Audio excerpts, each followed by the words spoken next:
आज बिजनेसमैन अडानी को लेकर राहुल गांधी ने एक प्रेस कॉन्फ्रेंस की। खबर ये है कि अडानी के खिलाफ एफबीआई ने कुछ आरोप तय किए हैं। एफबीआई मतलब फेडरल ब्यूरो ऑफ इन्वेस्टिगेशन। ये अमेरिका की जांच एजेंसी है। अमेरिका के एफबीआई का कहना है कि अडानी ने 2000 करोड़ का घूस दिया है। राहुल गांधी ने भी कहा कि अडानी पर श्रीलंका में, अडानी पर केनिया में, अडानी पर बांग्लादेश में जांच चल रही है, ऑस्ट्रेलिया में जांच चल रही है। तो भारत में भी बांग्लादेश की तरह, अमेरिका की तरह, श्रीलंका की तरह जांच होनी चाहिए। राहुल गांधी ने यह भी कहा कि एक नेक्सस है कॉरपोरेट, ब्यूरोक्रेट्स और बीजेपी का। कॉरपोरेट पैसा लगाता है, ब्यूरोक्रेट्स उसमें मदद करते हैं और बीजेपी चुनाव जीतती है। और उसके बाद चुनाव जीतने के बाद ये तीनों मिलकर देश को, आम लोगों को लूटते हैं।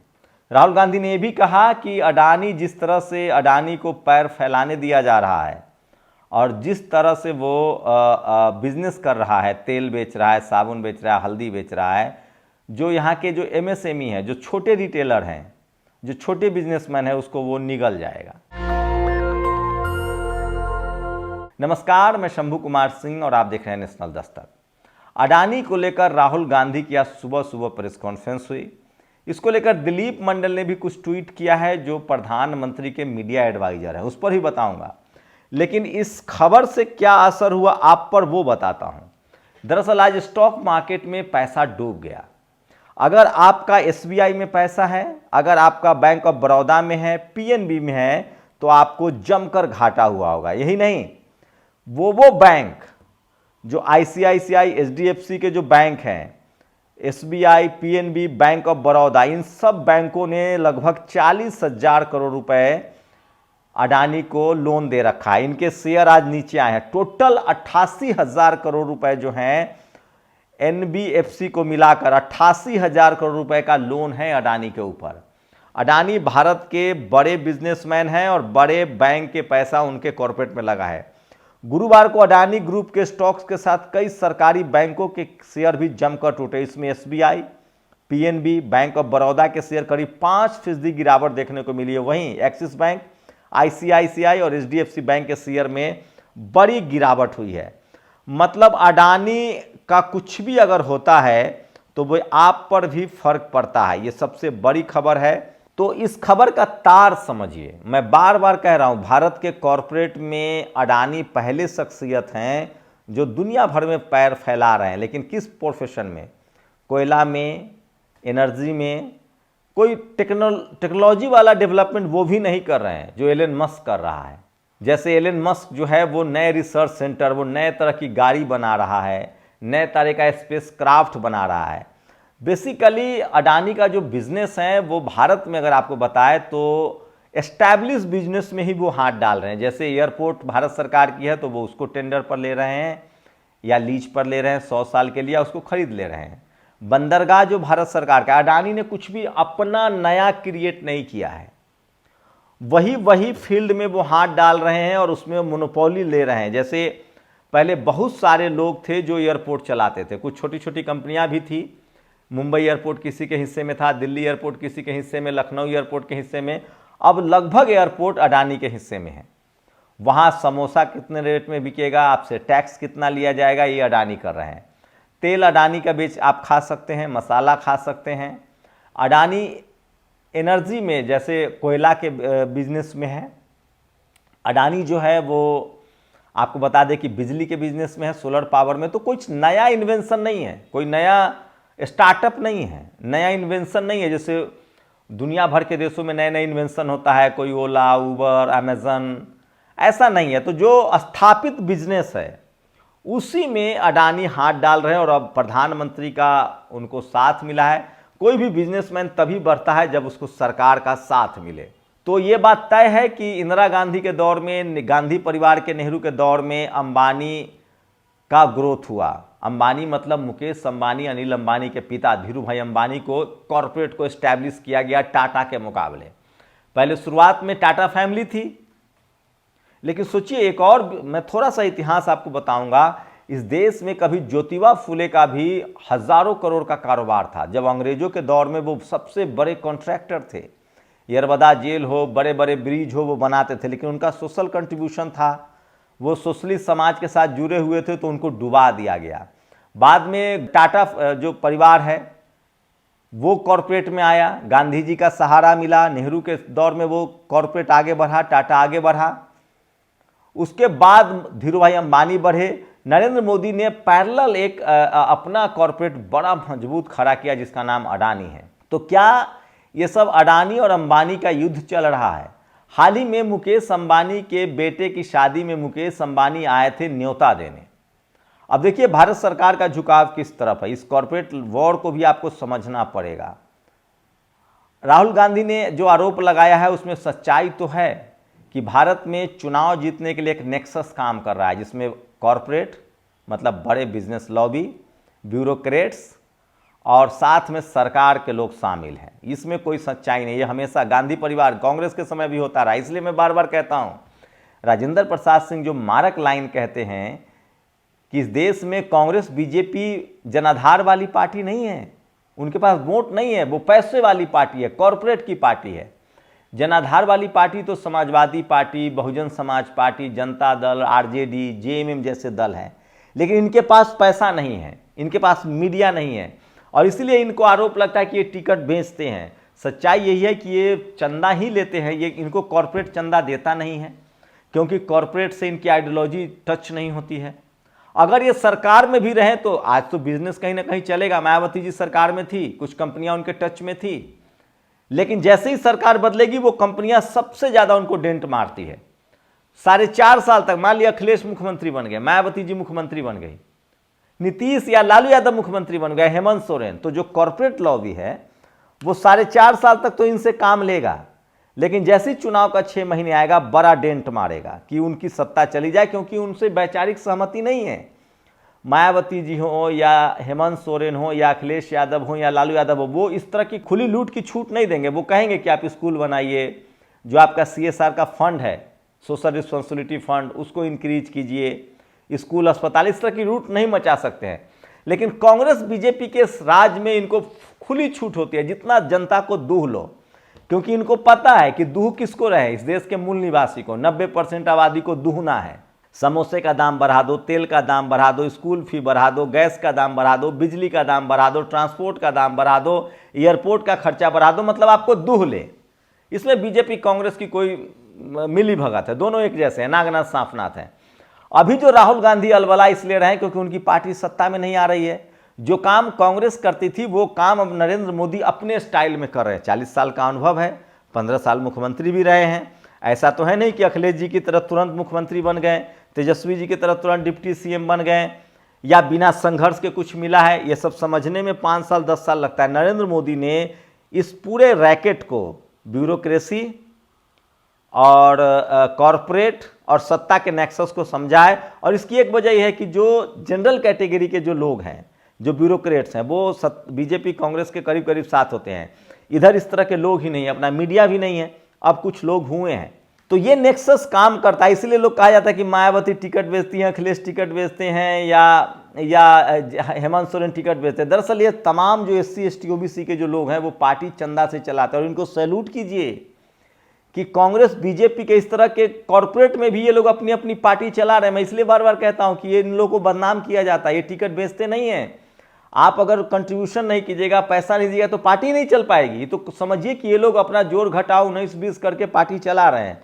खैर, तो मैं अंबानी और अडानी पर था, ये बात तो तय है।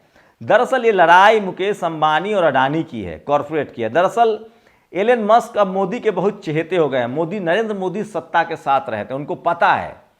पहले वो ट्रंप के दोस्त थे, फिर बिडेन आए, बिडेन के दोस्त हो गए, और अब वो फिर ट्रंप आने वाले हैं तो वो ट्रंप के दोस्त हैं। और अगला 5 साल ट्रंप और एलन मस्क का है। एलन मस्क के इसीलिए सैटेलाइट लॉन्च से अपना सैटेलाइट लॉन्च किया गया है। अब वहीं से मुकेश अंबानी की गर्दन फंस रही है। मुकेश अंबानी को पता है कि अगर एलन मस्क को भारत में बिजनेस की छूट मिलती है, खासकर इंटरनेट स्टारलिंक में, तो जियो जो सबसे बड़ा वेंचर है मुकेश अंबानी का, वो डूब जाएगा। और वो फिलहाल एनर्जी सेक्टर में अंबानी से बहुत आगे अडानी बढ़ चुका है, चाहे वो कोयला का व्यापार हो। और सबसे खास बात, अडानी का बिजनेस दुनिया के कई देशों में फैल रहा है। अडानी एक काम भारत के कॉरपोरेट से अलग कर रहे हैं, जो बीच में टाटा ने भी कोशिश की थी। अडानी दुनिया भर में फैलने की कोशिश कर रहा है। एथिकल है, नॉन एथिकल है, ये नहीं जानता। ये बात ठीक है कि भारत के कॉरपोरेट बहुत ज़्यादा लूज पूज रहते हैं, लेकिन ये पूर्ण रूप से कांग्रेस बीजेपी की लड़ाई है। उसमें मुकेश अंबानी और अडानी की लड़ाई है, और उसमें आपका पैसा डूब रहा है। रोज इस तरह के खुलासे होते हैं, बैंकों का शेयर गिरता है, आम आदमी का पैसा डूबता है। और मैं इसीलिए कह रहा हूं कि भारत का जो कॉरपोरेट है वो बीजेपी कांग्रेस के हाथों खेलती है, सत्ता उन्हीं के पास रहता है। फिलहाल मुकेश अंबानी पर अडानी भारी पड़ रहे हैं, और नरेंद्र मोदी का सीधा सीधा झुकाव ट्रंप और एलन मस्क की तरफ है। इसलिए मैं कह रहा हूं कि भारत का जो कॉरपोरेट है वो उससे आप बहुत ईमानदारी की उम्मीद मत रखिए, और न उससे राष्ट्रवादी होने की उम्मीद रखिए। ये लोग अपने बच्चों को, परिवार को विदेश में पढ़ाते हैं, उनका बच्चा वहाँ विज्ञान पढ़ता है, बड़े बड़े घरों में रहता है। वो इस देश को लूट का अड्डा मानते हैं। यहाँ वो बिल्कुल इन्वेस्ट नहीं करते हैं। वो 4 रुपया लगाते हैं, 10 रुपया कमाते हैं। वो यहाँ इंफ्रास्ट्रक्चर नहीं खड़ा करते। जैसे अशोक ने ग्रैंड ट्रक रोड बनवाया, अब इस पर बड़ी बहस हो जाएगी। ग्रैंड ट्रक रोड हमको इतिहास में कुछ और पढ़ाया गया, लेकिन मैं बता रहा हूँ, सम्राट अशोक की तरह नहीं है ये लोग कि स्कूल बनवाएंगे, अस्पताल बनवाएंगे। ये लोग मायावती जी की भी तरह नहीं है कि इंटर कॉलेज बनवाएंगे, यूनिवर्सिटी बनवाएंगे। इस देश के जो मूल निवासी हैं, जो SC ST OBC किसान अल्पसंख्यक हैं, वो जब सत्ता में आते हैं तो वो इस देश की तरक्की, भलाई यहाँ के लोगों के लिए इन्वेस्ट करते हैं। लेकिन यहाँ का जो कॉरपोरेट है, यहाँ का जो जातिवादी मनुवादी, जो ब्यूरोक्रेसी में जो जातिवादी मनुवादी माइंडसेट के लोग बैठे हुए हैं, चाहे सरकार में जो लोग बैठे हुए हैं, वो सिर्फ और सिर्फ इस देश को लूट का अड्डा मानते हैं, ईस्ट इंडिया कंपनी की तरह या मुगल की तरह, दोनों की तरह। उनका काम है देश को लूटना।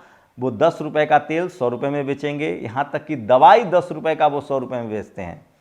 तो भारत के आम आदमी को समझना पड़ेगा कि कांग्रेस बीजेपी जब तक सत्ता में रहेगी, आपको लूटा जाएगा।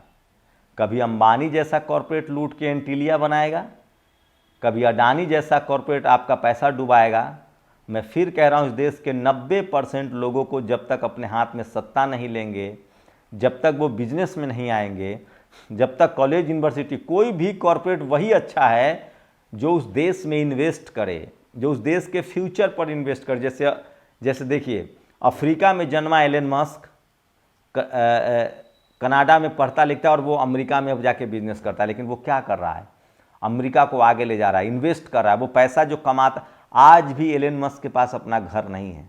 आज भी एलन मस्क के पास अपना घर नहीं है। सेकेंड वर्ल्ड वॉर जब हुआ था, उसके बाद एक नया ट्रेंड चला था कि कम खर्चे में जीवन गुजारना है। एलन मस्क के पास घर नहीं है। वो जो भी कमा रहा है वो उसी देश में टेक्नोलॉजी में इन्वेस्ट कर रहा है, ताकि अमेरिका दुनिया में और मजबूत होकर उभरे। आपका जो कॉरपोरेट, आपके देश के जो धन्ना सेठ कमा रहे हैं, वो पैसा दुनिया भर में आइलैंड खरीद रहे हैं, अपने बच्चों के लिए घर खरीद रहे हैं, दुनिया के दूसरे देशों में वो पैसा लगा रहे हैं। आपके लिए वो कॉलेज यूनिवर्सिटी नहीं खोल रहे हैं। वो उसी एस्टैब्लिश बिजनेस में हैं, विदेशी सामान को वो महंगे दाम पर बेचते हैं। तो आप पूछिए कि इसमें खबर क्या है? खबर ये है कि फिलहाल आम आदमी, जो भारत का जो आम आदमी है, वो पिसेगा। उसको महंगाई से और गुजरना पड़ेगा। जो लोग शेयर मार्केट में है, middle class, lower middle class, upper middle class, उनका पैसा और डूबेगा। ये अंबानी अडानी का कॉन्फ्लिक्ट है, बीजेपी कांग्रेस का कॉन्फ्लिक्ट है। इस देश के 90% जो लोग हैं, यहाँ के मूल निवासी, बहुजन, SC ST OBC, उनको कुछ नहीं मिलने वाला है। आप पिसते रहिए, यही सच्चाई है, यही मैं बता रहा हूँ। हाँ, अगर कॉर्पोरेटाइजेशन है, अगर आज की दुनिया में सब जगह का बिजनेस है, तो बिजनेस खुलकर कंपटीशन हो। भारत के हर सेक्टर में विदेशियों को आने दीजिए, उससे रेस बढ़ेगी, उससे लूट कम होगा। आने दीजिए इंटरनेट में आप एलन मस्क को। तो ये सब इसलिए किया जा रहा है कि अडानी के बहाने एलन मस्क को रोका जाए। लेकिन मुझे लगता है कि नरेंद्र मोदी ने लगभग तय कर लिया है कि उनका जो साझेदार है ट्रंप और एलन मस्क, उसके साथ वो आगे बढ़ेंगे और मस्क को इंटरनेट के लिए यहाँ छूट मिलेगी। मुकेश अंबानी ये नहीं चाहते हैं, एयरटेल के मालिक मित्तल ये नहीं चाहते हैं, क्योंकि उनकी मोनोपोली खत्म हो जाएगी। और जो अंबानी ग्रुप है, जो रिलायंस ग्रुप है, उसको बड़ा झटका लगेगा क्योंकि उनका अब इंटरनेट पर कब्जा है, जियो पर कब्जा है, और तेल, साबुन, सब्जी बेचने वाला जो कारोबार है उससे कोई बड़ा, जब तक आप दुनिया भर में कोई नया सेटअप नहीं खड़ा करेंगे। एलन मस्क क्यों नया शानदार सबसे करोड़पति अमीर आदमी हुआ, अमीर वर्ल्ड का? क्योंकि उसने एक नया कॉन्सेप्ट दिया, वो था सोलर पावर और बैटरी, मतलब इलेक्ट्रिक व्हीकल का बूम लाया। अमेज़न क्यों हुआ? क्योंकि उसने ऑनलाइन मार्केट का इन्वेंशन किया, बूम लाया। उबर क्यों आया? क्योंकि उसने एक नया ट्रेंड दिया। KFC ग्लोबल क्यों बना? क्योंकि उसने एक नया ट्रेंड दिया। तो सोचिए, हम लोग इंतजार कर रहे हैं कि भारत के धन्ना सेठ कब कोई नए कॉन्सेप्ट पर काम करेंगे, या ये सिर्फ आपके बैंकों का पैसा लेकर बिजनेस खड़ा करेंगे और आपकी जेब काटेंगे।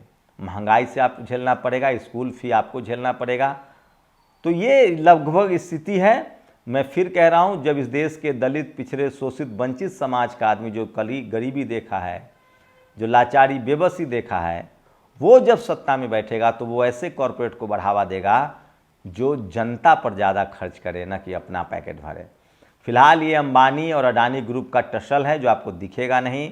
ये कांग्रेस बीजेपी का टसल है, और कांग्रेस परिवार अंबानी के साथ है, नरेंद्र मोदी अडानी परिवार के साथ है।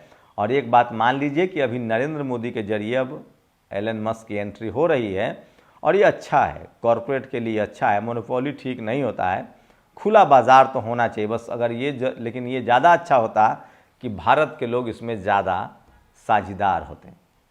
तो ये बड़ी खबर है। और राहुल गांधी के इस खुलासे के बाद, या FBI के खुलासे के बाद आपको कितना डेंट लगा? खैर फिलहाल तो SC ST OBC के लोग अभी शेयर मार्केट में उतना है नहीं। जो लोग हैं वो लोग बता सकते हैं कमेंट करके कि आपका आज कितना का शेयर डूबा है, आपको कितने का नुकसान हुआ है। हाँ, जो जनरल कैटेगरी के middle class, upper middle class हैं, एलीट क्लास है, उनका पैसा जरूर लगा हुआ है शेयर में, और उनको आज बड़ा झटका लगा होगा। खैर हम लोग के अभी ये कप ऑफ टी ही नहीं है। एक कहावत है, this is not my cup of T, मतलब अभी इस देश का SC ST OBC को मौका ही नहीं दिया गया है कॉरपोरेट में आने का, लेकिन धीरे धीरे होगा। शुक्रिया। नेशनल दस्तक की आपसे गुजारिश है कि अगर इसको बचाना चाहते हैं तो नेशनल दस्तक को सब्सक्राइब करने के लिए रेड कलर के सब्सक्राइब बटन को दबाएं, फिर बेल आइकन की घंटी दबाएं। नेशनल दस्तक को बचाने के लिए बहुत जरूरी है कि हर खबर को शेयर करें, लाइक करें, कमेंट जरूर करें।